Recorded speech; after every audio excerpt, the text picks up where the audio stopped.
Well, right now we're on day 4. We started on Monday morning, and as you remember, we had all that stuff at my shop, and to me this is like a jigsaw puzzle because we took it all out of the shop and then we packed it away inside of what I call my box, which is my trailers, and then we're putting the jigsaw puzzle back together again, okay?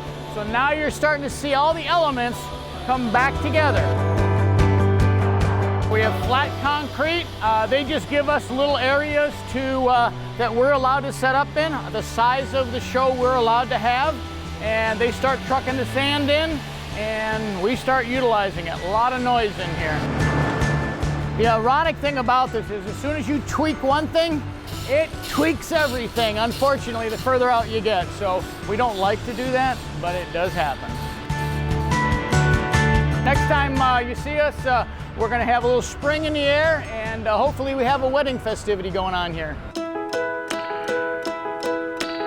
We're back here at the Home and Garden Show here, and now what you're seeing is everything completed. As we walk through this, we've seen a couple of water features that is one of my specialties that we like to do at Ohio Valley.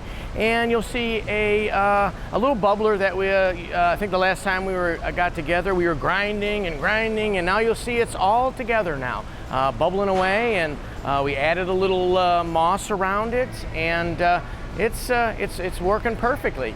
And then there's a really large water feature that has about 9 different cascades coming off of the walls, and everything's working beautiful now. I knew that this was a wedding and we had to really decorate it spectacularly. So I've been accumulating wedding accessories all summer, basically starting from June till now. And I had boxes and boxes of wedding accessories piled up in our conference room at work. They brought them all down here, and I spent 2.5 days unpacking the boxes and placing and replacing everything until I finally just had to make myself stop.